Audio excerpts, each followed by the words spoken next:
அன்பிற்குரிய ஆண்டவருடைய பிள்ளைகளே, மீண்டும் ஒரு சத்தியத்தினுடைய வெளிச்சத்தோடு உங்களை சந்திக்க வந்திருக்கிறேன். எல்லாருக்குமே ஒரு பெரிய ஒரு கேள்வி. நீங்கள் அப்போஸ்தலர் 1வது அதிகாரத்தில் 9வது வசனத்தில் பார்த்தீங்கன்னா, இவைகளை அவர் சொன்ன பின்பு அவர்கள் பார்த்து கொண்டிருக்கையில் உயர எடுத்துக்கொள்ளப்பட்டார்.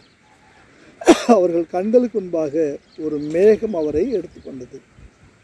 அவர் போகிற போது அவர்கள் வானத்தை அண்ணாந்து பார்த்து கொண்டிருக்கையில் இதோ வெண்மையான வஸ்திரம் தரித்தவர்கள் 2 பேர் அவர்கள் அருகே நின்று, கலிலேயராகிய மனுஷரே, நீங்கள் ஏன் வானத்தை அண்ணாந்து பார்த்து நிற்கிறீர்கள்? உங்களிடத்தினின்று வானத்துக்கு எடுத்துக்கொள்ளப்பட்ட இந்த இயேசுவானவர் எப்படி உங்கள் கண்களுக்கு முன்பாக வானத்துக்கு எழுந்தருளி போனாரோ அப்படியே மறுபடியும் வருவார். சரி, இது பரமேறுதல். இயேசு கிறிஸ்து மரித்து அடக்கம் பண்ணப்பட்டு 3வது நாள் உயிரோடு எழுந்து, அப்போஸ்தலர் 1வது அதிகாரம் 3வது வசனத்துப்படி 40 நாள் அப்போஸ்தலருக்கு தரிசனமாகி அவளுக்கு தாம உயிரோடு இருக்கிறவராக ஆண்டவர் திருஷ்டாந்தப்படுத்தி கொண்டிருந்தார். 40 days. அவர் உயிரோடு எழுந்து 40வது நாள் பரமேறுறார். 40வது நாள் பரமேறுகிறார். அந்த பரமேறுகிற பொழுது அவர் சொன்னார், பிதாவின் வாக்குத்தத்தம் நிறைவேற காத்திருங்கள் என்று கட்டளையிட்டார். நீங்கள் 1வது அதிகாரம் 5வது வசனத்தில். அப்போ பிதாவுடைய வாக்குத்தத்தம் நிறைவேறதுக்காக நீங்கள் காத்திருக்க வேண்டும் என்று சொல்லி ஆண்டவர் சொன்னார்.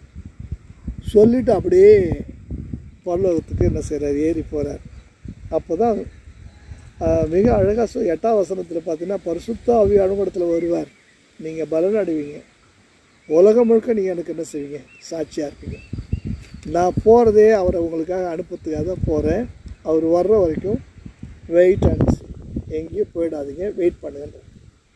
அப்படியானால் இந்த வார்த்தையை அவர் சொல்லும்போது அந்த இடத்துல இருந்தவர்கள் எத்தனை பேர்? அந்த இடத்துல இருந்தவங்க எத்தனை பேர்?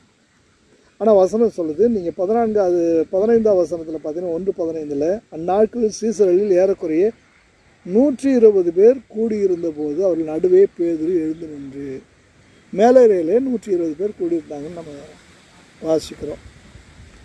இன்னொரு கூடுதலாக ஒரு காரியத்தை உங்களுக்கு சொல்லுகிறேன். 1 கொரிந்தியர் 15வது அதிகாரம் 4வது வசனத்திலிருந்து நான் வாசிக்கிறேன், கவனிங்க. அடக்கம் பண்ணப்பட்டு வேத வாக்கியங்களின்படி 3ஆம் நாளில் உயிர்த்தெழுந்து கேபாவுக்கும் பின்பு 12க்கும் தரிசனமானார். அதன் பின்பு அவர் 500 பேருக்கும் அதிகமான சகோதரருக்கும் ஒரே வேளையிலே தரிசனமானார். அவர்களில் அநேகர் இந்நாள் வரைக்கும் இருக்கிறார்கள், சிலர் மாத்திரம் நித்திரை அடைந்தார்கள். அப்படியானால் 500, அந்த நல்ல கவனிங்க, 500 பேருக்கும் அதிகமான சகோதரருக்கு ஒரே வேளையில் தரிசனமானார். இது எங்கே, எப்பொழுது நடந்த சம்பவம்? இந்த சம்பவம் தான் இயேசு பரமேறுகிற பொழுது நடந்த சம்பவம். தெளிவாக நீங்கள் புரிந்து கொள்ளுங்கள். இயேசு பரமேறுகிற பொழுது, கலிலேயராகிய மனுஷரே, நீங்கள் ஏன் வானத்தை அண்ணாந்து பார்த்து நிற்கிறீர்கள் அப்படின்ற வார்த்தையை தூதர்கள் சொன்னது இந்த 500 பேருக்கும் மேற்பட்டவங்களுக்கு தான். இவளை பார்த்து தான் பிதாவுடைய வாக்குத்தத்தம் நிறைவேற காத்திருக்கணும்னு சொன்னபொழுது எல்லாம் காத்திருக்க ஆரம்பித்தார்கள். காத்திருக்க ஆரம்பித்த பொழுது கிட்டத்தட்ட 500 பேருக்கு மேலே காத்திருக்க ஆரம்பித்தார்கள். 10 நாள் காத்திருக்க வேண்டிய அவசியம். பரிசுத்த ஆவியானவர் எப்போ வருவார்லாம் சொல்லவே இல்லை. நான் போய் உங்களுக்கு அனுப்புவேன்னு சொல்லிட்டார். இவர் எப்போ அனுப்புகிற, எவ்வளோ நாள் ஆகும், எத்தனை நாள், எந்த டைமும் ஒன்றுமே சொல்லலை.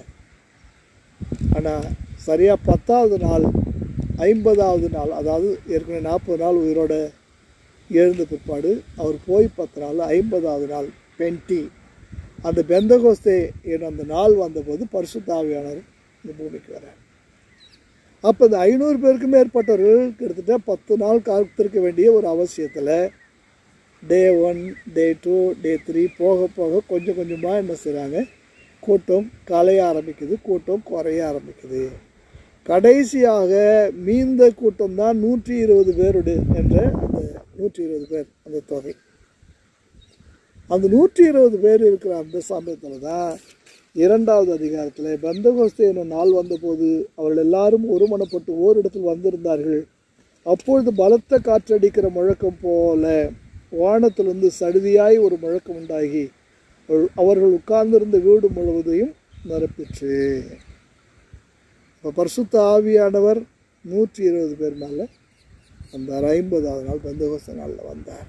ஆனால் கூடியிருந்தவங்க 500 பேருக்கு மேலே நாளாக கலைந்து போனவர்கள், இழந்து போனவர்கள், கலைந்து போனவர்கள், பிதாவினுடைய வாக்குத்தத்தத்தை இழந்து போனவர்கள், கடைசி வரைக்கும் காத்திருந்தவர்கள் மேலே பரிசுத்த ஆவியானவர் வந்து இறங்கினார்.